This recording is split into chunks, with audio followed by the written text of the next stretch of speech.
सो hi guys, आज हम बात करने वाले हैं एक बहुत ही इम्पॉर्टेंट टॉपिक के बारे में जिसका नाम है developer student club by Google. तो इस वीडियो में हम जानेंगे कि कैसे हम डेवलपर स्टूडेंट क्लब में पार्टिसिपेट कर सकते हैं, कैसे हम एक लीड बन सकते हैं, क्या हमारे पास एलिजिबिलिटी क्राइटेरिया है और क्या कुछ हमें बेनिफिट्स होंगे अगर हम गूगल्स डेवलपर स्टूडेंट क्लब को ज्वाइन करेंगे। सो गाइस, मेरा नाम है रोहन और आप देख रहे हैं मिस्टर CBR। तो गाइस, इस वीडियो को देखने के बाद आई गारंटी यू कि आपको किसी और वीडियो पे जाने की जरूरत नहीं पड़ेगी। इस वीडियो में तुम्हें सारी के सारी इन्फॉर्मेशन मिल ही जाएगी। तो गाइस, बिना टाइम वेस्ट किए शुरू करते हैं। सो गाइस, सबसे पहले हम बात करते हैं कि यार डेवलपर स्टूडेंट क्लब है क्या। तो बहुत लोग यार कंफ्यूज हो जाते हैं कि यार ये क्या चीज़ है गूगल की तरफ से, क्या हमें गूगल में नौकरी मिल जाएगी, इंटर्नशिप मिल जाएगी। तो यार ऐसा कुछ नहीं है, ठीक है, थोड़ा मिसकंसेप्शन से दूर रहिए। तो Google developer student club is basically, अगर तुम मानो सोसाइटी है जहाँ पे तुम्हें टेक्निकल नॉलेज देखने को या फिर गेन करने को मिलेगी अगर तुम उसमें पार्टिसिपेट करते हो तो, ठीक है। अभी हम किसके लिए बात करेंगे, अभी हम बात करेंगे कि अगर आपके कॉलेज में डेवलपर स्टूडेंट क्लब है तो क्या आप उसके लीडर बन सकते हैं, कैसे आप उसको लीड कर सकते हैं, या फिर अगर आपके कॉलेज में डेवलपर स्टूडेंट क्लब नहीं है तो क्या आप एक डेवलपर स्टूडेंट क्लब खुद के कॉलेज में खोल सकते हैं या नहीं खोल सकते, ठीक है। इसके बारे में हम बात करेंगे। तो अभी हम जो एप्लीकेशन जो अप्लाई करेंगे गूगल पे, गूगल डेवलपर स्टूडेंट क्लब पे, वहाँ पे हमारे पास हम एज अ लीड ज्वाइन करने की एप्लीकेशन को भरेंगे, ठीक है। अभी हम बात करते हैं सबसे पहले उसकी एलिजिबिलिटी क्राइटेरिया के बारे में। तो गाइस, अब हम बात करते हैं एलिजिबिलिटी क्राइटेरिया के बारे में। तो एलिजिबिलिटी क्राइटेरिया हमारे पास बहुत ही सिंपल है, कम से कम आपके 2 साल बचे होने चाहिए आपकी ग्रेजुएशन में, ठीक है। या तो आप फर्स्ट ईयर से हो या फिर सेकंड ईयर से हो, तभी आप गूगल डेवलपर स्टूडेंट क्लब में अप्लाई कर सकते हो एज अ लीड, ठीक है। दूसरा हमारे पास क्या है कि कम से कम that you need to commit for 1 year, complete 1 year के लिए आपका ये प्रोग्राम होगा। उसके बाद या तो आप रीअप्लाई कर सकते हो या फिर आप इसे छोड़ भी सकते हो, आपकी मर्जी है वो तो, ठीक है। नेक्स्ट हमारे पास आ जाएगा कि you need to be enrolled in undergraduate program, आप किसी कॉलेज में होने चाहिए और उसमें आप अंडर ग्रेजुएट कर रहे हो, ठीक है। नेक्स्ट हमारे पास आएगा कि आपका एक स्ट्रॉन्ग टेक्निकल बैकग्राउंड होना चाहिए, ठीक है। या तो आप एक ऐप डेवलपर होने चाहिए या फिर मोबाइल वेब डेवलपर होने चाहिए, ठीक है, या फिर मशीन लर्निंग या फिर किसी तरह का आपको टेक्निकल के बारे में नॉलेज जरूर होनी चाहिए अगर आप गूगल डेवलपर स्टूडेंट क्लब में ज्वाइन कर रहे हैं तो एज अ लीड। और साथ ही साथ आपके पास एक्सपीरियंस होना चाहिए किसका, प्लानिंग का, कैसे आप किसी टीम को लीड कर सकेंगे, प्लस कैसे आप किसी इवेंट को ऑर्गेनाइज कर सकेंगे अपने कॉलेज में। तो ये सब चीज़ें आपके पास होनी चाहिए। तो ये हमारे पास कुछ बेसिक रिक्वायरमेंट थी, एलिजिबिलिटी क्राइटेरिया था, जिसकी हेल्प से हम गूगल डेवलपर स्टूडेंट क्लब में अप्लाई कर सकते। तो अब आएगा मोस्ट इंपॉर्टेंट क्वेश्चन, ठीक है, कि यार इसमें हमें करना क्या होगा, हम क्या करेंगे अगर हम गूगल डेवलपर स्टूडेंट क्लब में एज अ लीड बन गए तो यार करना बहुत ही सिंपल है। तुम्हें वर्कशॉप ऑर्गेनाइज करनी होगी, ठीक है, अपने कॉलेज में, या वर्चुअल करो या फिर फिजिकल वर्कशॉप ऑर्गेनाइज करो। उसमें आपको बच्चों को ट्रेन करना पड़ेगा, ठीक है। आप दूसरे और जो तुम्हारे कॉलेज में क्लब्स हैं, सोसाइटीज़ हैं, उनके साथ कोलैबोरेट करा के कोई इवेंट भी ऑर्गेनाइज कर सकते हो। तो यही सब चीज़ें आपको जो करनी पड़ेंगी। तो मिनिमम रिक्वायरमेंट है हमारे पास यहाँ पे कि कम से कम आपको 3 महीने में एक इवेंट तो कराना बहुत जरूरी है अगर आप एज अ लीड काम कर रहे हैं तो। सो गाइस, अब हम बात करते हैं कि यार अगर हम एज अ लीड बन गए तो हमें क्या कुछ फ़ायदे होंगे, ठीक है। तो मोस्ट इंपॉर्टेंट फ़ायदा जो मुझे लगता है वो ये है कि आपको गूगल्स डेवलपर रिसोर्सेज बिल्कुल फ्री ऑफ कॉस्ट मिलेंगे, ठीक है। आपको बहुत सारी ऐसी चीज़ मिलेंगी जो कि और लोगों के लिए पेड होती है, पर आपको 1 साल के लिए, जब तक आप एज अ लीड काम कर रहे हैं तब तक आपको सारे के सारे रिसोर्सेज फ्री ऑफ कॉस्ट मिलेंगी, ठीक है। दूसरा फायदा यह है कि यार तुम्हारा खुद का एक कनेक्शन बनेगा, तुम और लोगों से कनेक्ट करोगे, अपने टीम मेंबर से कनेक्ट करोगे, ठीक है। प्लस तुम्हारी एक कॉलेज में जान पहचान बढ़ जाएगी, यार ये DSC बंदा है, ये गूगल डेवलपर्स लीड बंदा है, ठीक है। तो इस तरीके से तुम्हारी जान पहचान बढ़ जाएगी। प्लस और क्या फ़ायदा है हमारे पास, यहाँ पे तुम गूगल के अलग अलग तरह तरह के इवेंट्स भी अटेंड कर सकते हो। इसका स्पेशल इन्वाइट सिर्फ हमारे पास गूगल डेवलपर स्टूडेंट्स के पास आता है, ठीक है। प्लस हमारे पास गूगल बहुत बार गूगल की समिट्स भी ऑर्गेनाइज करता है, तो तुम उसमें भी पार्टिसिपेट कर सकते हो। यार वहाँ पे हमें बहुत कुछ चीज़ें सीखने को मिलेंगी। जैसे मैंने अभी तक माइक्रोसॉफ्ट की इवेंट्स अटेंड करे हैं, क्योंकि बिकॉज मैं माइक्रोसॉफ्ट स्टूडेंट पार्टनर रह चुका हूँ, ठीक है। तो उसमें यार बहुत मज़ा आता है, बहुत कुछ तुम्हें सीखने को मिलेगा। बहुत सारे जो माइक्रोसॉफ्ट के बंदे हैं वो भी आएंगे। सिमिलरली इस केस में हमारे पास यहाँ पे गूगल के जो मेन हेड बंदे हैं, ठीक है, जो कि गूगल ऑफिस में काम करते हैं, वो आएंगे वहाँ पे, वो गेस्ट लेक्चर्स देंगे, तुम्हें कुछ सिखाएंगे, कुछ तुम्हें नया सीखने को मिलेगा। तो यार वो बहुत इंपॉर्टेंट है। Learning is one of the must चीज़ जो कि तुम्हें वहाँ पे इन इवेंट्स में जाकर करनी चाहिए। और I think that you should also participate in these type of events. So guys, next अब हम बात करते हैं कि कैसे हम इसमें अप्लाई करेंगे, ठीक है। तो मैंने तुम्हें यहाँ पे गूगल डेवलपर स्टूडेंट क्लब की वेबसाइट का नीचे लिंक दिया हुआ है। सबसे पहले जाके उसको खोल लो और यहाँ पे फॉर्म वाले सेक्शन पे आ जाओ। अब हम बात करते हैं कि हमें फॉर्म कैसे फिल करना है, क्या कुछ हमें चीज़ ध्यान में रखनी है जब हम फॉर्म फिल कर रहे होंगे। तो सबसे पहले हमारे पास आ जाएगा कि हमें अपना नाम वगैरह भरना है, first name last name. I think कि तुम आसानी से भर ही दोगे इसको। नेक्स्ट हमारे पास आ जाएगा इसमें ईमेल आईडी, और मस्ट कंडीशन है तुम्हारे पास कि तुम्हारी जो एज है वो 18 साल से ऊपर की होनी चाहिए, ठीक है। नेक्स्ट हम भरेंगे अपना जेंडर। उसके बाद आएगा हमारे पास यूनिवर्सिटी नेम, ठीक है। अगर आपकी यूनिवर्सिटी नेम इस लिस्ट में नहीं है तो तुम्हारे पास यहाँ पे नेक्स्ट ऑप्शन दिया हुआ है कि अगर तुम्हें यूनिवर्सिटी नेम इस लिस्ट में नहीं मिलता तो नीचे तुम यहाँ पे टाइप भी कर सकते हो। नेक्स्ट हमारे पास आ जाएगा कि हमें अपनी जो यूनिवर्सिटी की वेबसाइट है, जो अपनी कॉलेज की वेबसाइट है, उसका लिंक यहाँ पे देना पड़ेगा। नेक्स्ट हमारे पास आएगी what country is your university in, तो आपकी कंट्री लिखनी पड़ेगी, किस कंट्री में आपकी यूनिवर्सिटी है। उसके बाद सिटी लिखनी पड़ेगी। नेक्स्ट हमारे पास आ जाएगा कि आप उसमें कंफर्म करना है कि आप एक यूनिवर्सिटी में ऑलरेडी एनरोल्ड हो, तो उसमें हमें यहाँ पे लिखना पड़ेगा। नेक्स्ट हमारे पास आ जाएगा कि इसमें मतलब प्रोसीजर क्या होता है कि एप्लीकेशन फॉर्म फिल करने के बाद हमारे पास यहाँ पे आपके पास एक इंटरव्यू कॉल आएगा, ठीक है, जिसमें कि आपको या फिर वीडियो भी ऑन करनी पड़ेगी या फिर ऑडियो में भी काम चल सकता है, ठीक है। तो मोस्टली क्या होता है कि हमारे पास वो जनरली ऑडियो कॉल में ही आपका काम हो जाता है। तो उसके लिए आपको गूगल का जो मीट प्लेटफॉर्म है, गूगल मीट जो है, उसको डाउनलोड करना पड़ेगा। उसके बाद आपको वहाँ पे कॉल आएगी, वहाँ पे आपको जो बंदा इंटरव्यू आपका लेगा उसमें आपको जनरल क्वेश्चन पूछेगा, ठीक है। इंटरव्यू के बारे में भी हम बात करते हैं, पहले हम इसके बारे में फॉर्म देख लें पहले, फिर उसके बाद हमारे पास आएगा कि कौन सी डिग्री आप परस्यू कर रहे हो। तो इसमें हमारे पास कुछ ऑप्शंस आ जाएंगे कि कंप्यूटर साइंस है या किसी और चीज़ की डिग्री है तुम्हारे पास, तो उसमें तुम यहाँ पे भर सकते हो। जनरली टेक्निकल लोग ही इसमें अप्लाई कर सकते हैं, ठीक है। ये मतलब एक तरह से एलिजिबिलिटी क्राइटेरिया, क्योंकि आपको एज अ ट्रेनर वहाँ पे क्लब में दिखाना है, ठीक है, या आपको उस लोगों को ट्रेन करना है टेक्निकल फील्ड में, ठीक है।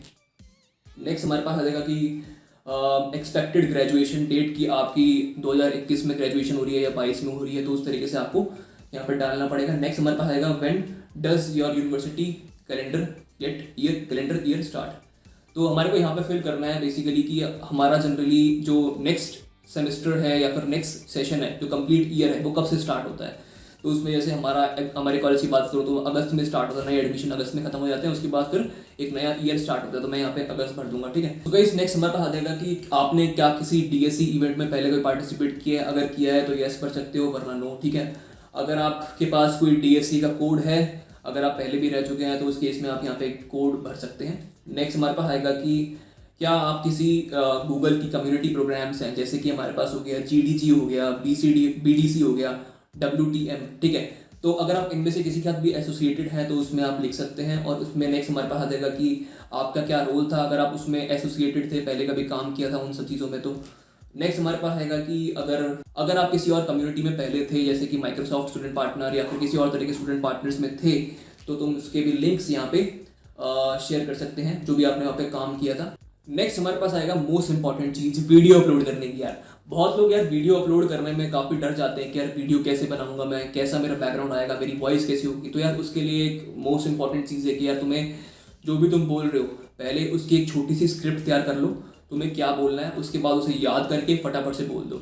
वरना अगर तुम्हारे इनफ प्रैक्टिस है तो तुम आराम से आई थिंक बोल ही सकते होगे।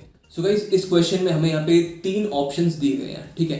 तो पहला ऑप्शन हमारे पास आएगा please share what developer tools, products और platform you are passionate about and why.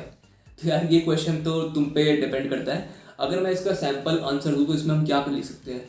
तो इसमें तुम लिख सकते हो कि यार मुझे मशीन लर्निंग बहुत ज़्यादा इंटरेस्ट है, ठीक है। मशीन लर्निंग मैं काफ़ी काम कर चुका हूँ, तो गूगल के जो मशीन लर्निंग के जो प्लेटफॉर्म्स हैं वो मुझे काफ़ी पसंद आते हैं, ठीक है। मैं उसमें काफ़ी बार काम कर चुका हूँ, मैंने ये प्रोडक्ट्स बनाए हैं उसको यूज़ करके। तो यार ये सब तुम एक सैम्पल आंसर में इसमें लिख सकते हो, ठीक है। तो बाकी अब तुम पे डिपेंड करता है कि तुम इसको कैसे मॉडिफाई करोगे। बाकी नेक्स्ट क्वेश्चन देखते हैं, please tell us about what would be the purpose of a developer student club community, ठीक है। जो भी तुम अपने कॉलेज में डेवलपर स्टूडेंट क्लब खोल रहे हो उसका पर्पस क्या होगा। तो बेसिकली इसका पर्पस अगर तुम बोलना चाहो, सबसे इजी क्वेश्चन हमारे पास यही हो जाएगा इस केस में, ठीक है। पर्पस तुम ये लिख सकते हो कि यार मुझे अपने कॉलेज में जो स्टूडेंट्स कम्युनिटी है उसको स्ट्रॉन्ग करना है, ताकि हम एक रियल वर्ल्ड एप्लीकेशन या फिर कुछ रियल वर्ल्ड प्रॉब्लम को लेके हम उसे सॉल्व कर सकें। फॉर एग्जांपल कि हमारे कॉलेज में लाइब्रेरी मैनेजमेंट सिस्टम नहीं है, ठीक है, तो हम वो डेवलप करेंगे, ठीक है, क्लब में मिला के। या फिर हम कोई पार्किंग सिस्टम डेवलप करेंगे हमारे जो कॉलेज में जो पार्किंग है उसके लिए।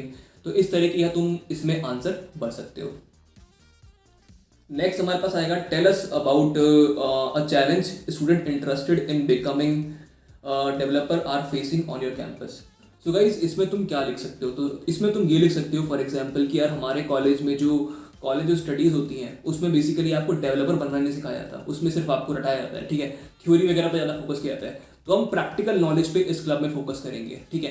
किस पे फोकस करेंगे? फॉर एग्जांपल हम यहाँ पे ऐप बनाना सिखाएंगे लोगों को, ठीक है, हम खुद सिखाएंगे इसमें, या फिर हम कोई वेबसाइट बनाना सिखाएंगे, कुछ रियल लाइफ प्रॉब्लम को सॉल्व करना सिखाएंगे। तो इस तरह की जो चैलेंजेस होते हैं वो तुम यहाँ पे लिख सकते हो कि तुम्हारे कॉलेज में किस तरह के बच्चे क्या कुछ चीज़ें फेस करते हैं। कुछ लोग यहाँ पे मुझसे कहेंगे कि यार ये क्वेश्चन रिक्वायर्ड फील्ड में तो है नहीं, तो हम इसको क्यों भरें? तो यार one of the most important जो क्वेश्चन है वो यही है तुम्हारे पूरे एप्लीकेशन फॉर्म में, ठीक है। इसी के बेसिस पे तुम्हारा selection in Google developer club depend करता है। बाकी तुम्हारा इंटरव्यू है वो अलग प्रोसेस है, ठीक है। तो आई थिंक कि तुम्हें इस क्वेश्चन का आंसर तो जरूर देना चाहिए। बाकी तुम यहाँ पे वीडियो अपलोड करके यूट्यूब पे और उसका लिंक यहाँ प्रोवाइड कर सकते हो। प्लस तुम्हें यहाँ पे इसके बाद तुम्हें कुछ लिंक्डइन वगैरह के अगर तुमने अकाउंट बना रखा है तो आई थिंक कि बना रखा है, कुछ डाला हुआ है उस पर, तभी इसमें यहाँ पे लिंक पेस्ट करना, वरना मत करना, ठीक है। नेक्स्ट हमारे पास है गिटअप की प्रोफाइल तुम्हें यहाँ पे डालनी पड़ेगी। गिटअप पे अगर तुम्हारी ढंग की प्रोफाइल है तो डालना, वरना मत डालना। खाली प्रोफाइल का कोई सेंस नहीं है इसमें, ठीक है। नेक्स्ट हमारे पास आएगा कि अगर आपने कोई अभी तक मोबाइल ऐप या फिर वेब ऐप कुछ बनाया है तो इसमें यहाँ पे लिंक जरूर डालना। तो ये भी इंपॉर्टेंट क्वेश्चन है। तो इसमें तुम्हें आई थिंक कि अगर तुमने कुछ बनाया हुआ है तो प्लीज़ उसका लिंक जरूर डालना है यहाँ पे। अब उसको गिटअप पे अपलोड कर दो, गिटअप का लिंक यहाँ पे पेस्ट कर दो। नेक्स्ट हमारे पास आएगा कि अगर आपकी कोई क्विक लैब पे प्रोफाइल है तो अगर है तो ठीक है, नहीं है तो भी ठीक है, कोई दिक्कत नहीं है उसमें। नेक्स्ट हमारे पास क्वेश्चन आएगा कि आपको लिंक प्रोवाइड करने की, अगर आपने कोई टेक्निकल आर्टिकल लिखा है, ब्लॉग लिखा है या फिर कोई वीडियो बनाई है तो उसकी भी आप यहाँ पे लिंक डाल सकते हैं, ठीक है। तो आई थिंक कि यार तुम ऐसे डेवलपर काम कर रहे हो तो तुम्हें मीडियम पे ब्लॉग्स लिखने चाहिए या फिर यूट्यूब पे तुम्हें अपनी जो टेक्निकल नॉलेज है उसको जरूर शेयर करना चाहिए, क्योंकि उससे क्या होता है कि यार बंदे को लगता है कि हाँ इसको कुछ आता है, ताकि हम शोकेस कर सको, ठीक है। नेक्स्ट हमारे पास आएगा कि have you led teams for school project और any other curriculum project etcetera. तो गाइज अगर आपने किसी भी टीम में या फिर कभी भी किसी टीम को लीड किया हो तो तुम इसमें यहाँ पे लिख सकते हो यस मैं कैप्टन था अपनी टीम का, ठीक है। तो उसमें हमने ये सब कुछ बनाया, हैकाथॉन में गए थे हम, वहाँ पे मैं कैप्टन था उस टीम का, तो मैंने ये सब प्रोजेक्ट्स बनाए। तो तुम फिर यहाँ पे अपना डाल सकते हो उसको, अपने रोल को यहाँ पे नेक्स्ट क्वेश्चन में तुम बता सकते हो। नेक्स्ट हमारे पास लास्ट क्वेश्चन आएगा कि आपको डेवलपर स्टूडेंट क्लब के बारे में कहाँ से पता चला। तो ये मैंने बताया आपको, तो इसमें डाल देना भाई यूट्यूब से पता चला, ठीक है। तो बाकी कुछ नहीं है, बस ये सारा आपका फॉर्म हो चुका है, सबमिट कर देना। इसके बाद तुम्हारे पास एक मेल आ जाएगा उसमें कि तुम्हारे इंटरव्यू अगर वो ले रहे हो तो इंटरव्यू की डिटेल्स आ जाएंगी, वरना अगर आप वैसे ही सेलेक्ट हो गए बिना इंटरव्यू के then all the best. So guys अब हम बात कर लेते हैं कि यार इंटरव्यू अगर होगा तुम्हारा तो उसमें किस तरह के क्वेश्चंस पूछे जाएंगे। तो क्वेश्चन यार बहुत सिंपल होते हैं। वो क्वेश्चन पता है किस पे डिपेंड करते हैं, जो तुम आंसर दे रहे हो ना उसी पे उसका नेक्स्ट क्वेश्चन डिपेंड करता है, ठीक है। सबसे पहले पूछेगा कि आप कौन हो, आपका नाम क्या है। अगर मान लो पूछते हैं क्वेश्चन वो हाउ आर यू, मतलब अपने बारे में कुछ बताइए हमें, ठीक है, tell me something about yourself. तो उस क्वेश्चन में जो आप आंसर दोगे, बोला कि मैं डेवलपर हूँ, वेब ऐप बनाता हूँ, तो पूछेंगे कि आपने कौन सी ऐप बनाई है, किस तरह की ऐप बनाई है, उसमें क्या कुछ टेक्नोलॉजी यूज़ करी है, कैसे बनाई थी, क्या अप्रोच थी। तो यार आपका जो आंसर है उसी पे उसका नेक्स्ट क्वेश्चन डिपेंड करेगा। आपकी गिटहब पे प्रोफाइल है, कैसी प्रोफाइल है, आप उसमें रोज कोड अपलोड करते हो नहीं करते। तो यार ये बहुत ही कॉमन क्वेश्चन है। आई थिंक कि अगर आपने जो आंसर दिया है वो आपको पता है कि आप क्या आंसर दे रहे हो, तो उसका नेक्स्ट क्वेश्चन तो आप आसानी से उसको बता सकोगे। सो गाइज आई थिंक कि मैंने सारे टॉपिक्स ऑलरेडी कवर कर दिए हैं। अगर फिर भी कोई डाउट है तो नीचे तुम कमेंट में पूछ सकते हो, मैं उस सबके रिप्लाई करूंगा। प्लस मुझे तुम इंस्टाग्राम पे जाके फॉलो कर सकते हो MrCBR_YouTube, उसमें तुम मुझसे डायरेक्ट चैट कर सकते हो। कुछ भी क्वेश्चन है सब पूछो, Microsoft student partner, Google developer club, कुछ भी क्वेश्चन है सारे कुछ पूछ सकते हो। और गाइज अगर तुम्हें वीडियो अच्छी लगी तो यार लाइक करे बिना मत जाना, मैं बता रहा हूँ तुम्हें, ठीक है। और नहीं लगी अच्छी तो डिसलाइक कर दो, मुझे कोई दिक्कत नहीं है, पर अगर अच्छी लगी तो लाइक जरूर करना। बाकी चैनल को सब्सक्राइब कर लो, क्योंकि इसी तरह की बहुत ही सारी इंपॉर्टेंट वीडियोस मिस्टर CBR पर डालता रहता हूँ। सो गाइज इस वीडियो में इतना ही। Thanks for watching CBR।